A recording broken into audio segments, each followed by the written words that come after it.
नमस्ते प्यारे विद्यार्थियों। हम पढ़ रहे हैं कक्षा 10 की हिंदी की पाठ्य पुस्तक क्षितिज का पाठ सूरदास। सर्वप्रथम कवि परिचय। कृष्ण भक्त कवि सूरदास का जन्म आचार्य रामचंद्र शुक्ल के मतानुसार 1540 विक्रम संवत की सन्निकट और तिरोभाव संवत 1620 के आसपास हुआ। इनका जन्म संवत 1540 विक्रम संवत में हुआ और तिरुभाव से तात्पर्य इनका निधन, इनका देहावसान संवत 1620 ईस्वी के आसपास हुआ माना जाता है।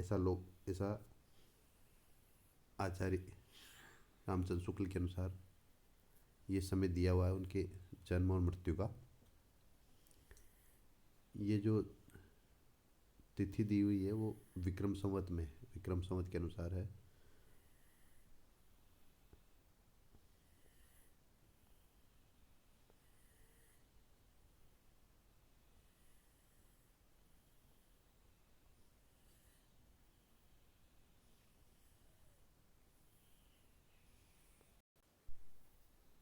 दोनों तिथियों को ईस्वी सन के हिसाब से देखने के लिए इसमें 57 वर्ष और जोड़ लेंगे तो ये ईस्वी सन में बदल जाएगा।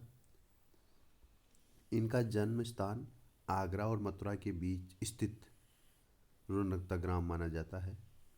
कुछ विद्वान दिल्ली के निकट सिही ग्राम को इनकी जन्मस्थली मानते हैं। अलग अलग विद्वानों का मत है इनके जन्म स्थान को लेकर के। इनके पिता का नाम रामदास बताया जाता है। कहने का तात्पर्य है कि इनके जन्म स्थान और परिवार के बारे में जो साक्ष्य हैं वो प्रामाणिक नहीं है, इसलिए अलग अलग विद्वान अपने अपने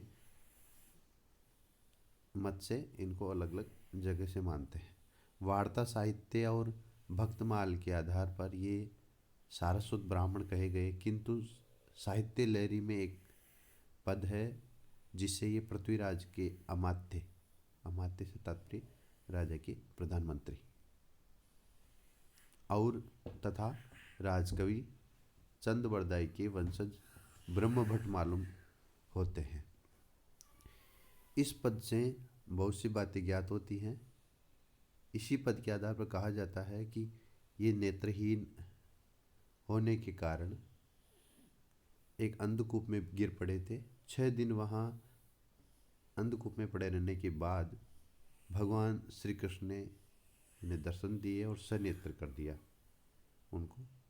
वहाँ ऐसी मान्यता है, किंवदंती है, लोगों द्वारा कही हुई बात है कि इस प्रकार वो अंधे थे जन्म से ही और कुएं में, एक गहरे कुएं में, अंधेरे कुएं में गिर पड़े और वहाँ भगवान ने इनको दर्शन दिया और इनको नेत्र ज्योति प्रदान कर दी। इस पर सूरदास ने कहा, प्रभु जिन नेत्रों से आपके दर्शन हुए अब उनसे मैं सांसारिक पापों को नहीं देखना चाहता। उनके निवेदन से नेत्र सदा के लिए बंद हो गए, लेकिन उन्हें प्रज्ञा चक्षु प्राप्त हो गए, अर्थात ज्ञान की आँखें। उनको आँखों से नहीं दिखने के बावजूद भी उनको सारा जो ज्ञान था वो ईश्वर ने प्रदान कर दिया। सूरदास जन्म से अंधे थे, ये विवादास्पद बात है। इस संबंध में अधिकांश विद्वानों का मत है कि वे जीवन के अंतिम समय में अंधे हुए थे, क्योंकि इसका प्रमाण हमें अनेक इनके पदों से मिल जाता है। इनके कई पदों में लिखा हुआ है, या माया झूठी की लालच दुहु दृग भय अंध भयो।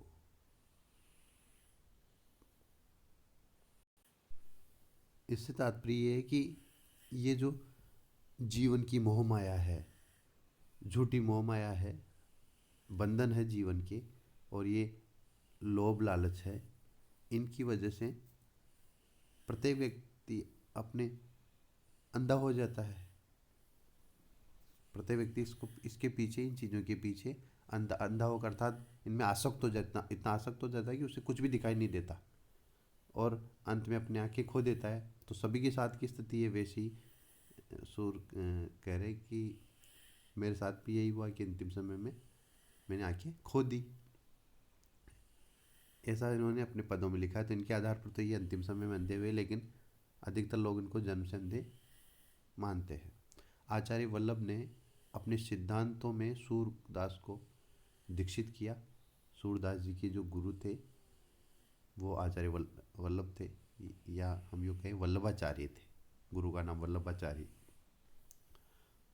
इनको अब उन्होंने शिक्षा दीक्षा प्रदान की वल्लभाचार्य ने, और उसी समय से उनकी दास्य भक्ति भाव की भक्ति सख्य भाव में परिणत हो गई, बदल गई। परिणत से तात्पर्य पहले कृष्ण भक्त कवि हैं सूर, तो गुरु के संपर्क में आने से पहले वो भगवान कृष्ण के एक दास के रूप में, सेवक के रूप में वो उनकी आराधना करते थे।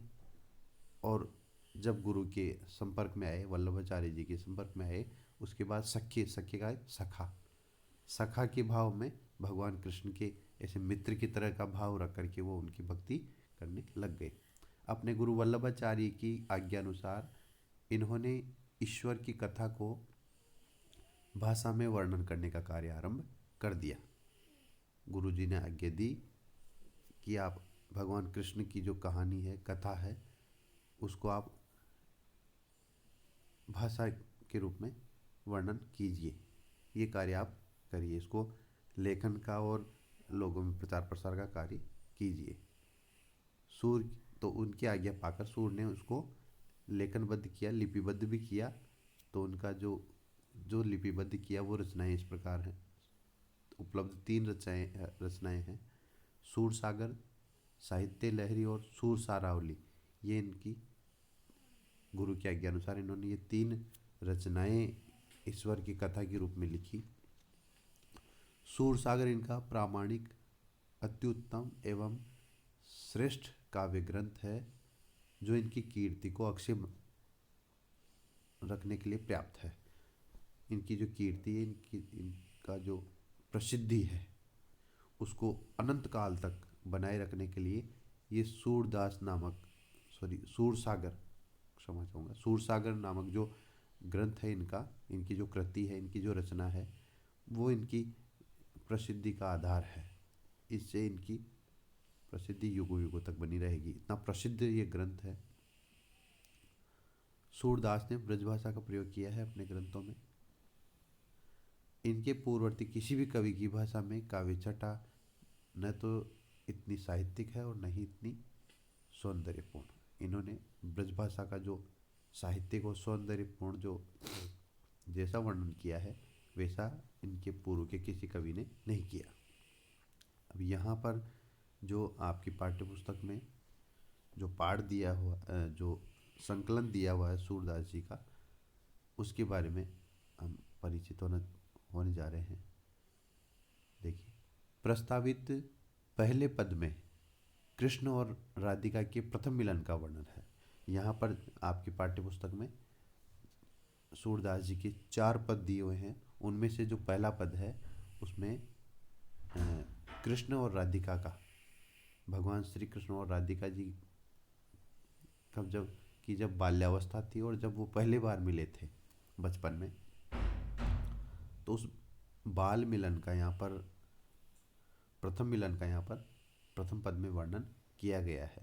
बहुत ही रोचक वर्णन है जिसे हम पढ़ेंगे।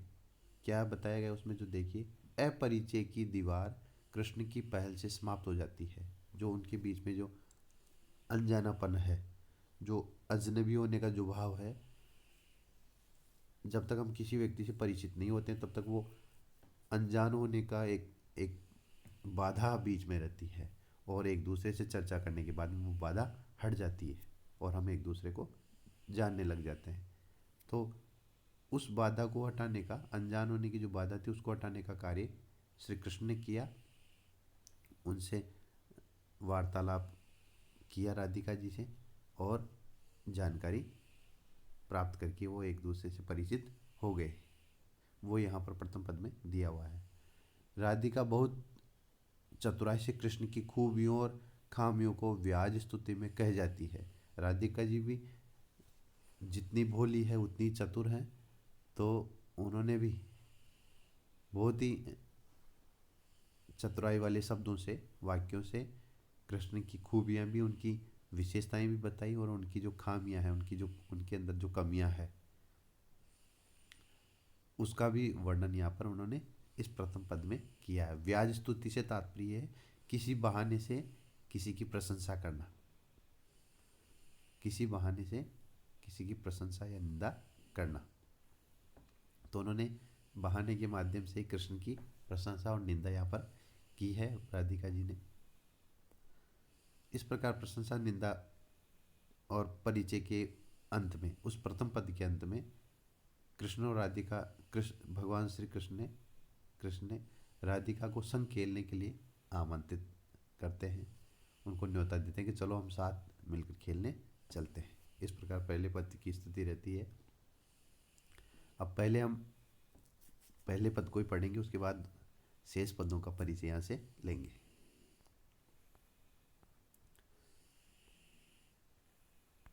देखो, भूजत श्याम कौन तू गोरी, कहाँ रहती काकी है बेटी, देखी नहीं कबों ब्रज खोरी, काहे को हम ब्रज तन आवती, खेलत रहती आपनी पोरी, सुनत रहती श्रननी नंद दोटा, करत फिरत माखन ददी चोरी, तुमरो कहा चोरी हम लेहे, खेलन चलो संग मिली जोरी, सूरदास प्रभु रसिक शिरोमणि, बातनी भुरई राधिका भोरी। देखिए, उनके कृष्ण और राधिका के की जो बाल्यावस्था है, उसकी उस समय जब उनका प्रथम जो परिचय होता है, मिलन होता है, जब वो पहली बार जब मिलते हैं, वहाँ का बहुत ही रोचक वर्णन यहाँ सूरदास जी ने किया है। सूरदास जी वर्णन करते हुए कह रहे हैं कि बूझत श्याम कौन तू बोरी गोरी। एक बार जब राधिका जी बरसाने में रहते थे। बरसाना छोटा सा गांव था ब्रजभूमि में ही, और कृष्ण नंदगांव में रहते थे। नज़दीकी गांव है, आस बिल्कुल समीप के ही। तो वो खेलते खेलते पहले ऐसे ज़्यादातर कभी आई नहीं थी, कभी उधर नंदगांव में। तो राधिका जी एक बार उधर उनकी तरफ, उनकी गलियों में आ जाती हैं। तो वहाँ पर जब वो मिलते हैं, तो मिलते ही चतुर श्री कृष्ण ने राधिका जी को रोककर पूछ लिया कि अरे गोरी, तुम कौन हो। ये उन्होंने प्रश्न राधिका जी से कर लिया। तो और प्रश्न पूछा उसके साथ, इस प्रश्न के साथ ही अन्य प्रश्न पूछा, कहाँ रहती काकी है बेटी, देखी नहीं कबों ब्रज खोरी। अरे, तुम कहाँ रहती हो, और काकी से तात्पर्य किसकी, और किसकी बेटी हो, किसकी पुत्री हो। रहती कहाँ हो, तुम्हारे रहने का जो पता है वो क्या है, और तुम किसकी पुत्री हो। और फिर कह रहे हैं कि देखी नहीं कबों ब्रज खोरी, कभी आज से पहले तो तुम्हें हमने इस ब्रजभूमि की जो गलियां हैं, ब्रज की जो गलियां हैं, उस पे उसमें आज से पहले तुम्हें कभी हमने देखा नहीं है। तो तुम अपने बारे में जानकारी बताओ। तो राधिका जी बड़ी चतुराई से कृष्ण के प्रश्न का जवाब दे रही हैं। वो करें, काहे को हम ब्रज तना आवती, खेलत रहती आपनी पोरी। राधिका जी जितने चतुर कृष्ण हैं, उनसे अधिक चतुर भी हैं, भोली भी हैं। तो कृष्ण के प्रश्नों का जवाब राधिका जी बड़ी चतुराई से दे रही। वो करें, काहे को हम ब्रज तना आवती। ब्रज तन से तात्पर्य है सीमा कहें, या उसका क्षेत्र कहें, या भूमि।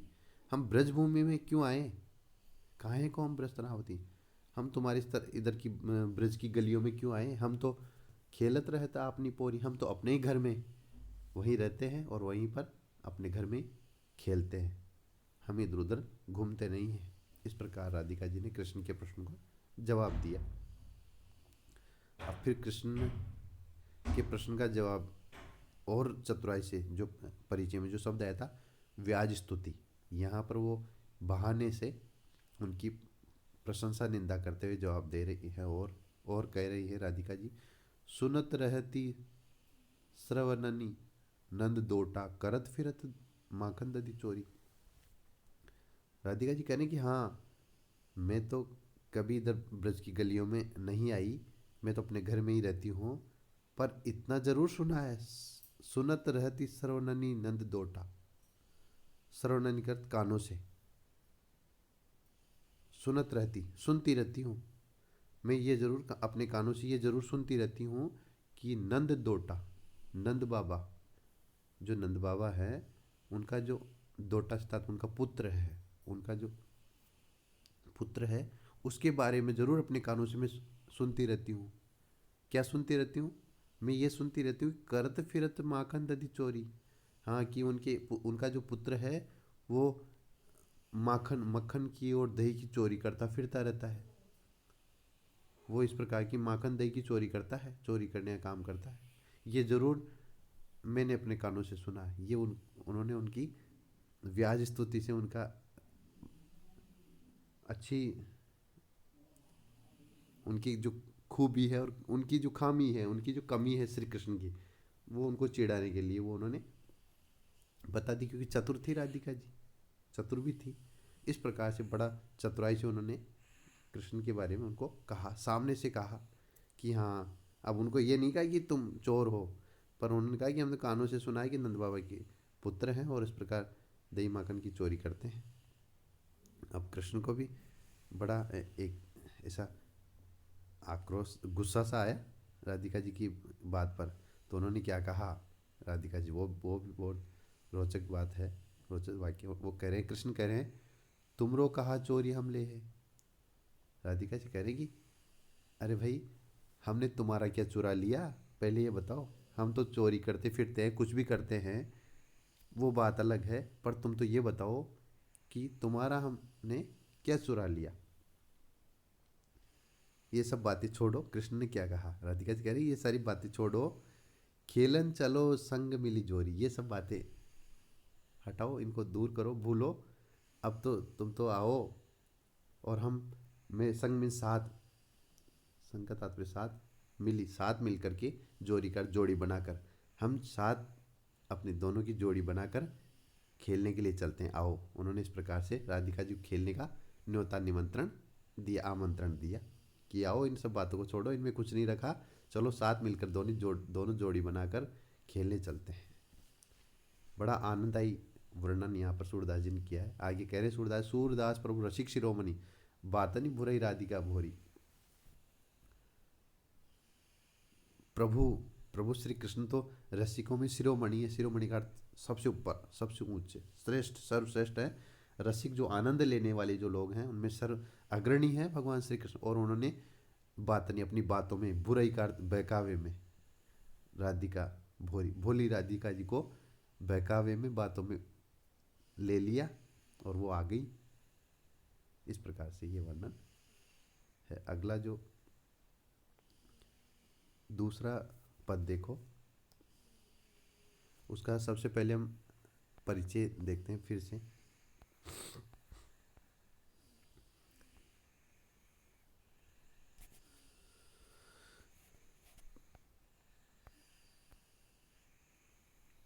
शेष 3 पदों में उद्धव और गोपिकाओं के संवाद हैं। अब ये अलग है उस प्रसंग से। इसे भ्रमर गीत के रूप में जाना जाता है। भ्रमर गीत हिंदी साहित्य में अनुपम है, अनोखा है। उद्धव निर्गुण ब्रह्म के प्रवक्ता के रूप में गोकुल आते हैं, किंतु कृष्ण के सम्मोहन में डूबी गोपियों के विचार सुनकर उद्धव जी निरुत्तर हो जाते हैं। गोपिकाओं के उपालंब, उलहना, उपालंब का तात्पर्य उलहना, उपालंब विदग्धता, विदग्धता तात्पर्य चतुराई, शब्दों की कहने की, बोलने की जो चतुराई है वो, और करुणा से भरे हैं। उनका जो उलना है वो चतुराई है, उसमें वाक्पटुता है, बोलने की चतुराई है, और करुणा, करुणा का भाव भी उसमें। गोपियों के व्यंग्य बाणों से उद्धव का हृदय छलनी हो जाता है। उन्होंने जो तीक्ष्ण, जो चुभती हुई जो बात कही, व्यंग्य बाण से तात्पर्य चुभती हुई बात कहने से उद्धव का जो हृदय है वो छलनी हो उठता है। उद्धव बहुत दुखी हो जाते हैं और वे स्वयं कृष्णमय हो जाते हैं। आस्था के समक्ष उद्धव के सिद्धांत फीके पड़ जाते हैं। प्रस्तावित समस्त पद गेय हैं, इनको गा सकते हैं, गेय शैली में है पद। तो देखो तीनों पदों में एक ही सा वर्णन है। तो थोड़ा सा प्रसंग में आपको बताऊं कि उद्धव जो है भगवान श्री कृष्ण के मित्र हैं, घनिष्ठ मित्र हैं उद्धव, और उनका जो शरीर है, उनका जो उनके जो नयन नक्श है, उनको जिस प्रकार से दिखते हैं वो बिल्कुल हूबहू श्री कृष्ण जैसे ही लगते हैं उद्धव भी। तो जब श्री कृष्ण मथुरा चले गए थे, गोकुल से जब मथुरा चले जाते हैं श्री कृष्ण, तो वहाँ पर जाने के बाद में वहाँ पर गोकुल की जो सारी गोपियाँ हैं वो उनके बिना, कृष्ण के वियोग में उनके बिना रहना गोपियों का संभव नहीं हो पाता है। वो उनके वियोग में बहुत दुखी होती हैं, उनसे बिछुड़ने पर, श्री कृष्ण से बिछुड़ने पर दुखी होती हैं। और कृष्ण इतना सा बहाना करके गोपियों को छोड़कर जाते हैं कि मैं शीघ्र लौटकर आ जाऊंगा। तो मथुरा जाने के बाद कृष्ण ने विचार किया कि ये भोली भाली जो गोपियां हैं वो मेरी प्रतीक्षा कर रही होंगी, तो क्यों न मैं अपने मित्र के साथ कुछ संदेश भेज दूं उन गोपियों के पास, तो वो जा कर के उनको समझा दे। और वो जो मित्र हैं उद्धव, भगवान कृष्ण का जो मित्र है, वो बहुत ही ज्ञानी है व्यक्ति। आत्मिक जो ज्ञान है, जो निर्गुण जो ईश्वर की जो भक्ति है उसमें अटूट भरी हुई है उनमें। निर्गुण ब्रह्म से तात्पर्य होता है ईश्वर को कण कण कण कण में स्वीकार करना, हर कण में ईश्वर है इस बात को स्वीकार करना, ये निर्गुण भक्ति कहलाती है। तो उद्धव में उस ज्ञान का अपार भरा हुआ है ज्ञान। तो कृष्ण ने सोचा कि हाँ, उद्धव उनको अच्छी तरह समझा देगा गोपियों का, और गोपियों को समझा देगा, और गोपियाँ मेरा इंतजार नहीं करेंगी और ईश्वर की कण कण में ईश्वर हैं इस बात को स्वीकार करके वो ईश्वर की भक्ति में लग जाएंगी। तो ऐसा ये सारी बातें उद्धव को श्री कृष्ण ने समझा दी वहाँ मथुरा में, और गोपियों के पास गोकुल में भेजा। अब वहाँ आकर उद्धव ने गोपियों को समझाने का प्रयास किया, तो गोपियों के जो जो वाक्य थे, गोपियों ने जो उद्धव के सामने जो बात रखी, उनसे उद्धव उद्धव को जो गोपियों ने जो उल्हाना दिया, उससे उद्धव दुखी हो गया, और उद्धव का वो ज्ञान धरा का धरा रह गया, और उद्धव खुद भी गोपियों की तरह कृष्णमय हो गया।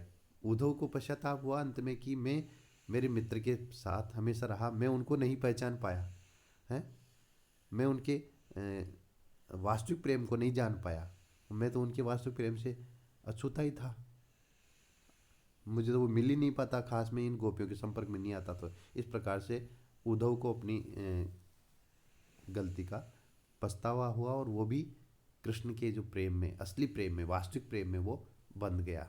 कृष्ण के वास्तविक स्वरूप को वो गोपियों के माध्यम से जान पाए। तो यहाँ पर गोपियों की जो उद्धव के साथ जो संवाद है, बातचीत है, उद्धव मथुरा से गोकुल आकर जब गोपियों को समझाते हैं, तो वो सारा उद्धव और गोपियों के बीच का जो संवाद है यहाँ पर इन तीनों पदों में वो वर्णन यहाँ पर किया गया है। और गोपियों ने बड़ी ही बताया है, शब्द आए हैं विदग्धता और करुणा से भरे जो बातें हैं जो उद्धव को कही है। कहने का तात्पर्य गोपियों की जो पीड़ा है, पीड़ा वो जो शब्दों से निकली है, तो हर किसी का ही मन है जो इस प्रकार पसीज जाए, इस प्रकार से मन को द्रवित करने वाली बातें गोपियों ने कृष्ण उद्धव से कही, जो देखिए इन पदों में दी हुई है। उद्धव आते हैं और सारी बातें जब उनके बीच होती है तो गोपियाँ क्या कह रही हैं, उद्धव से क्या कह रही हैं गोपियाँ। यहाँ पर उद्धव को मधुकर कहा है। मधुकर से अर्थ तात्पर्य होता है भौरा। तो यहाँ गोपियों ने उद्धव को एक भौरे के रूप में ही संबोधित किया है। तो उद्धव से क्या कह रही गोपियाँ, क्या कह रही हैं, वो आकर समझाने का प्रयास करता है उद्धव की तुम्हें ईश्वर की भक्ति करनी चाहिए, ईश्वर तो कण कण में है। कृष्ण कृष्ण भी है, कृष्ण है, पर ईश्वर सब जगह है।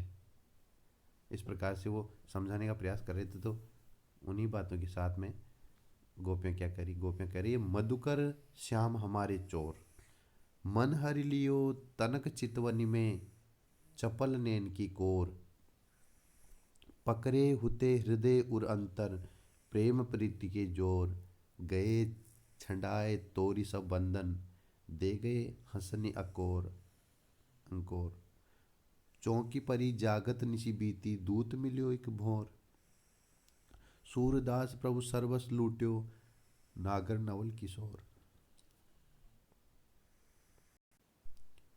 गोपियाँ कह रही हैं कि हे मधुकर, हे उद्धव, श्याम हमारे चोर, हमारी ओर से तो श्याम जो कृष्ण है वो हमारे चोर हैं। किस प्रकार चोर है, वो कह रही हैं कि मन हरि लियो तनक चितवनी में, चपल नैन की कोर। उन्होंने किस प्रकार चोर है, वो चोर होने का कारण बता रही हैं। वो कह रही कि कृष्ण ने मन हरि लियो, हरि का चुरा लिया है, उन्होंने हमारा मन चुरा लिया। किस प्रकार, तनक, तनक का मतलब जरा सी, थोड़ी सी या हल्की सी जो भी बात है। चितवनी, चितवनी का दृष्टि, तिरछी नजर। चपल नयन की कोर, उनके जो चंचल नयन है, उनकी जो चंचल आंखें हैं श्री कृष्ण की, उनके जो चंचल नेत्र हैं, उनकी वो एक कोर से, उनकी तिरछे नैनों के एक हिस्से से, एक भाग से उन्होंने तिरछी नज़र करके ही, और उस तिरछी नज़र को हमारे ऊपर डाल करके, उस तिरछी नज़र से देखने पर ही हम उनमें इतने आसक्त हो गए। जो ही उन्होंने हमारी तरफ उनकी अपनी तिरछी नज़र दौड़ाई और हम उनमें पूरी तरह आसक्त हो गए श्री कृष्ण में। और उन्होंने उस समय में हमारा अपने स्वयं का कुछ होश ही नहीं रहा, और उन्होंने हमारे मन को उसी समय हमारा ध्यान हटा, हम तो उनके अंदर आसक्त हो गए, श्री कृष्ण में खो गए। और उसी खोने पर उसी समय उन्होंने हमारे मन को हर लिया और हमारे मन को उस समय वो उन्होंने चुरा लिया। और स्थिति क्या है, पकड़े हुते हृदय उरंतर, प्रेम प्रीति की जोर। अब हमने तो उनको उससे पहले, जब उन्होंने हमारे मन को हमारे से छीना, हमारा मन उनके साथ हो गया, लेकिन उससे पहले पकड़े हुए, पकड़े से तो पकड़े हुए, हृदय और अंतर, हृदय और उर दोनों पर्यायी शब्द हैं। उर हृदय को कहते हैं और अंतर से तात्पर्य अंदर। हमने तो उनको अपने मन में, अपने हृदय में, अपने दिल में पकड़ रखा था, रोक रखा था। प्रेम प्रीति के जोर, प्रेम और प्रीति ये भी पर्यायवाची शब्द है। बड़े स्नेह से, बड़े प्रेम से, बड़े प्यार पूर्वक, और जोर से तात्पर्य बल से, हमने स्नेह और प्रेम के बल से, प्रेम के ताकत से हमने उनको अपने हृदय में पकड़ रखा था। उनका स्थान, श्री कृष्ण को हम हमारे हृदय में विराजमान रहते थे। लेकिन गए छंडाए तोरी सब बंधन, दे गए हंसनिया को, लेकिन वो तो हमने उनको अपने हृदय में रोक, हमारे हृदय में रख रखा था उनको, लेकिन वो तो गए, चले गए। छड़ाए तोरी सब बंधन, सब बंधनों को, जो प्रेम के जो बंधन थे, जो सारे रिश्ते थे प्रेम के, हमारे स्नेह के रिश्ते थे, उन सबको तोड़ करके और सब चीज़ें छुड़ा करके क्या करके चले गए, दे गए हंसनी अकोर, हंसने का तात्पर्य मुस्कुराहट या मुस्कान की अंकोर का साथ रिश्वत। एक थोड़ी सी मुस्कुराहट की रिश्वत दे करके हम किसी को कोई काम, हमारा अपना काम करवाना चाहते हैं तो हम क्या करते हैं, किसी को रिश्वत दे करके उसे पीछा छुड़वा लेते हैं। वैसे ही कृष्ण ने भी एक मुस्कुराहट की रिश्वत हमें दे करके थोड़े से मुस्कुराए और हमसे छूट गए। मुस्कुराते ही हमारा ध्यान हट गया और वो सारे बंधन तोड़ करके यहाँ से मथुरा चले गए हैं। अब वो चले गए, हमें पता ही नहीं रहा। हमें कब पता चला? चौंकी परी जागत निसी बीती, दूत मिले एक भोर। हम तो उनके उस प्रेम में, उनके स्नेह में इतने खो गए और इस सपने में ही हमें तो कुछ होश ही नहीं रहा। हमें तो पता ही नहीं चला कि कब श्री कृष्ण हमसे अलग होकर के हमारे मन को चुरा कर ले गए हैं। हम तो उन्हीं के संयोग अवस्था में, उनके प्रेम में इतने खो गए। निशी बीती, निशी का अर्थ रात्रि, रात्रि और कहने का तात्पर्य उनके सपनों में खोए हुए थे। अब तक हमारे लिए जैसे व्यक्ति रात्रि में सोता रहता है, उसी प्रकार हम तो उनके सपनों में खोए हुए सो रहे थे। हमारा जीवन ऐसे चल रहा था, हम जैसे श्री कृष्ण के साथ ही हैं ऐसे सोच रहे थे। हमें पता ही नहीं था कि हमें छोड़कर श्री कृष्ण चले गए हैं। हमें कब पता चला? हमारा जैसे व्यक्ति रात में सोता रहता है, सुबह उठता है तो वो उस होश में आता है, चेतनावस्था में आता है। तो उसी प्रकार कब हमारा सवेरा हुआ, हम उस सपनों में खोए थे। हमारे सपनों से कब हम होश में आए? दूत मिले एक भोर, एक दूत अर्थात तुम श्री कृष्ण के दूत बनकर आए हो। और जब तुम आकर के हमारे से मिले तब हमारे उस सपनों का अंत हुआ और हमें होश आया।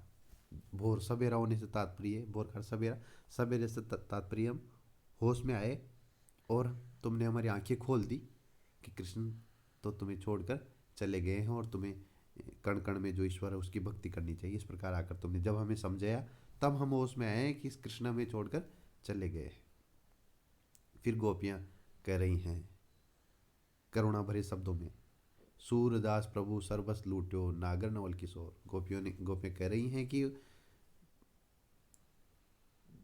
उस नागर का चतुर, नवल किशोर का तात्पर्य कृष्ण, चतुर श्री कृष्ण ने सर्वस्व का संपूर्ण लूट लिया है। गोपियाँ उद्धव से कह रही कि उन चतुर श्री कृष्ण ने हमारा संपूर्ण, हमारा सब कुछ वो आपसे लूट कर ले गए। हमारे पास हमारा कुछ भी नहीं है। हमारा जो मन था वो श्री कृष्ण अपने साथ ले गए हैं। इस प्रकार से गोपियों ने उद्धव को कहा।